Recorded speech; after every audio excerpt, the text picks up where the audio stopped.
Bonjour les amis, bon voilà, aujourd'hui j'ai un petit souci avec ces deux voyants là sur ma voiture. C'est une Seat Ibiza 4 TDI de 105 chevaux de 2009. En effet, donc là on a le voyant préchauffage qui clignote et le voyant moteur qui est allumé.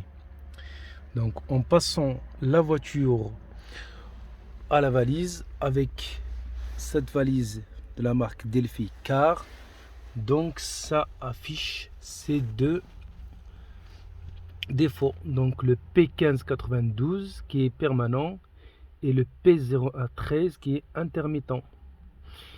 Donc c'est un problème que j'ai sur ma voiture depuis quelques temps.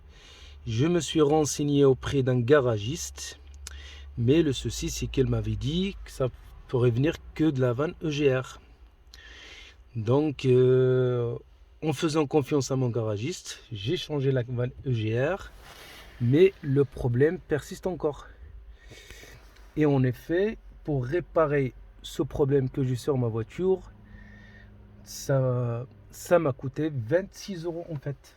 Donc en fait, pour vous expliquer, le voyant moteur et le voyant préchauffage qui clignote, ça baisse le régime de la voiture.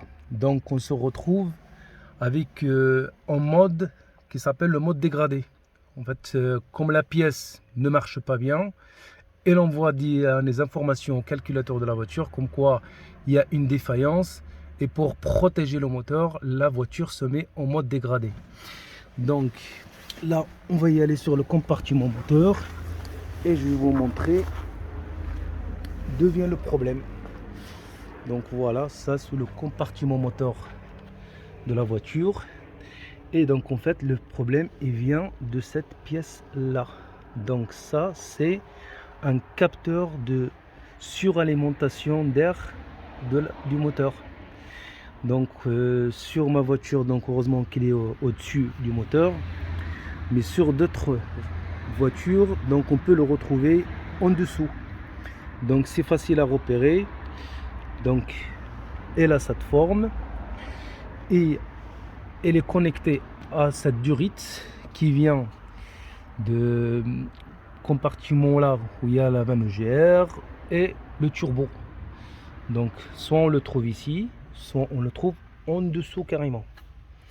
Bon voilà, donc on va changer la pièce et on va voir ce que ça donnera. À tout de suite.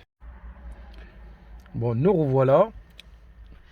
J'ai changé la pièce et voilà, donc en fait c'est ça le capteur, c'est ça qu'il fallait changer.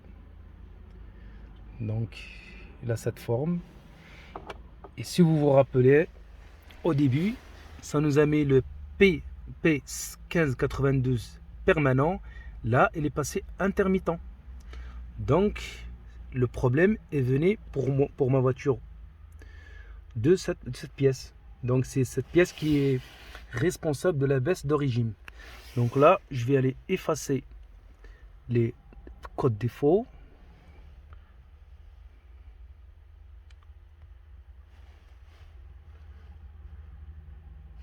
Voilà, donc pas de code défaut.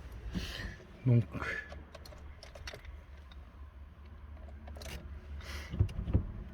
comme vous voyez, voilà, les deux voyants moteurs, les deux voyants donc se sont éteints. Et là en accélérant, voilà, donc c'est réparé.